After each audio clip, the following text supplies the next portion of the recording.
may find when doing research when it comes to losing that substantial amount of body fat in order for you to see your visible abs, you may come across articles or perhaps videos on YouTube or Google that state that you have to be at 10% body fat. Say what? Or sometimes 12% body fat. Get out of here.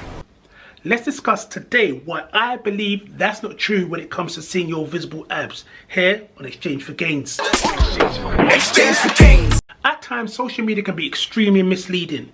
It can portray information that is not necessarily true, not only when it comes to losing weight, getting abs, building muscle, but anything in general.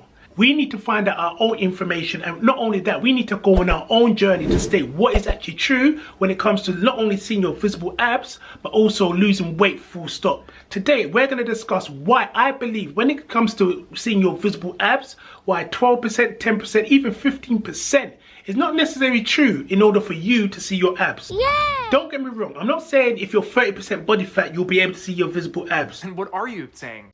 I'm not saying that at all. What I'm saying is you do not need to be 10, 12 or 15. You know, these numbers have literally been, I don't know who's made up these numbers to be honest with you. They've come around, people are sort of like, some people tend to guess people's body fat percentages.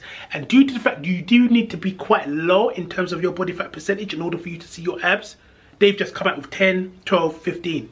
But like I said, it's not necessarily true. You could be carrying 17% body fat and the majority of the body fat's in your legs or in your bum. But your core area is literally nice and lean. It doesn't make sense. Do you know what I mean? It doesn't make sense. So this myth about you have to be a specific body fat percentage, cut that off because it's a load of crap. By the way guys, if you're feeling this channel, please feel free to subscribe right about now. Like I said before, every individual is different. When it comes to body fat percentages, when it comes to your current physique, when it comes to the structure of your body, how you work out, how much muscle you are currently holding, and so on and so forth. You know, you don't, just because John Brown down the road needs to be 12% body fat in order for him to see his abs, doesn't necessarily mean that you have to be 12% body fat. Each individual is different. We as humans are different. So in terms of that myth being you have to be 10, 12 or even 15% body fat, take that with a pinch of salt. Because it does not work for everyone. You could be 17% body fat and still see the outline of your abs, depending on how much muscle you're carrying, or depending on how much belly fat you actually carried on you. You might be 70% body fat and someone might think, geez, 17% body fat, that's quite big. And when you see that person, they might be carrying, like I said, the majority of fat within their legs. So their core area, their midsection is absolutely fine. You can actually see their six pack. You can see their abs.